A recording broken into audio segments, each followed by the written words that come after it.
Place à présent à l'invité du journal.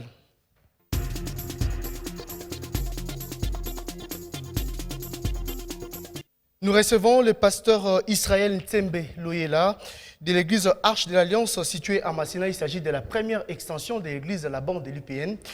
Pasteur, vous êtes directeur national de One Hope RDC et également président national des écoles chrétiennes privées à ECHO en sigle. Bonjour et bienvenue.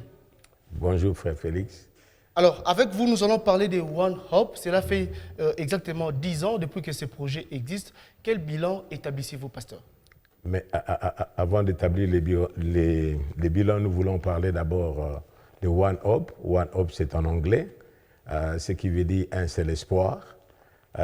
Et en français, c'est le seul espoir. Le but de One Hope est de toucher chaque enfant, chaque adolescent et chaque jeune par la parole de Dieu. Alors, pasteur, durant cette période de crise sanitaire, comment avez-vous évolué avec votre projet One Hope RDC? Je crois que pendant ces temps de confinement, nous ne sommes pas restés calmes. Nous avons travaillé pour toucher les enfants par de diverses actions, des programmes aussi.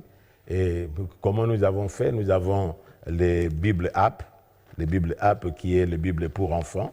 C'est une application que les parents ils peuvent télécharger dans leur téléphone, dans les iPad ou dans leur télévision. Pourquoi? Parce que les films que les enfants suivent à la maison aujourd'hui, ça enlève même l'intelligence des enfants. Et puis, les enfants deviennent de plus en plus abrutis à cause de ce qu'ils voient. Moi, j'ai vu un enfant à la maison prendre un revolver et puis venir braquer sur sa mère. Vous voyez ce qui se passe. Alors, tout ceci, ça donne le moyen à l'enfant pour que l'enfant puisse apprendre la parole de Dieu ensemble.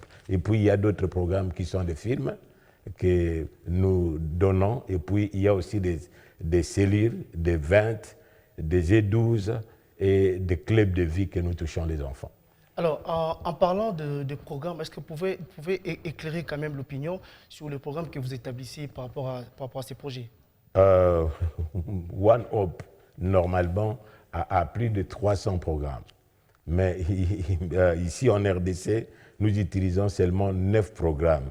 Et dans ces 9 programmes, nous avons ce que nous appelons d'abord les 17 histoires. C'est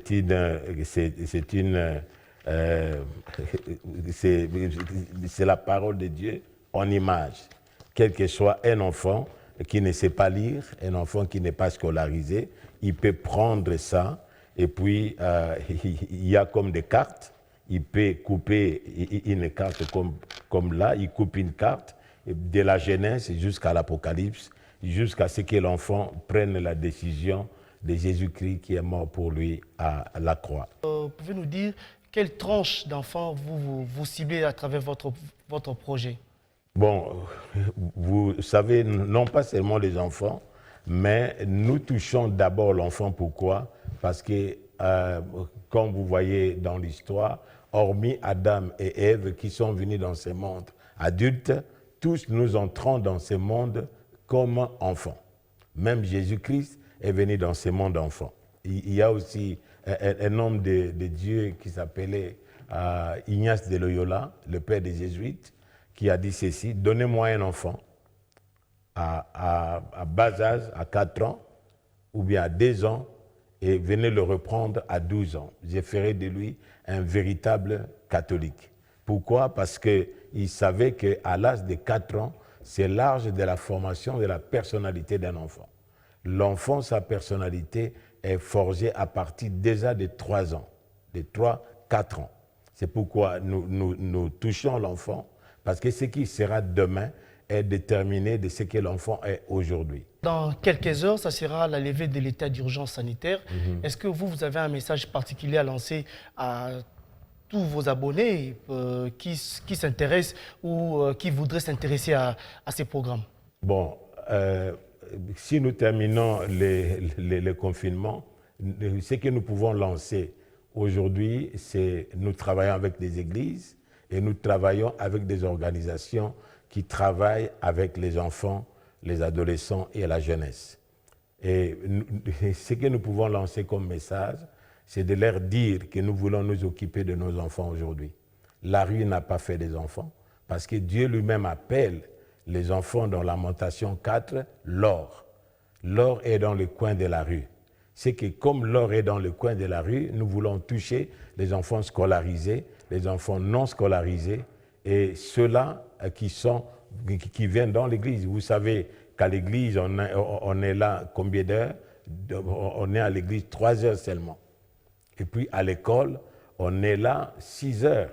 Les autres universités, ils sont là 8 heures, 12 heures même. Vous voyez ça. Alors, comment nous pouvons travailler pour toucher tous ces enfants-là, tous ces adolescents et tous ces jeunes? Alors, pasteur, merci de votre message. Je ne sais pas si vous avez un petit commentaire par rapport ou un résumé à faire par rapport à ces projets One Hope RDC. Le résumé que je peux faire, d'abord, c'est pour les parents. Les parents, la Bible nous dit, instruis l'enfant selon la voie qu'il doit suivre, et quand il sera grand, il ne s'en détournera point. Ça, c'est un pour les parents. Pour l'Église, nous avons la responsabilité. Aussi, pourquoi? Parce que l'Église, c'est la colonne et le soutien de la vérité. Et si nous ne touchons pas les enfants aujourd'hui, l'Église n'a pas un lendemain.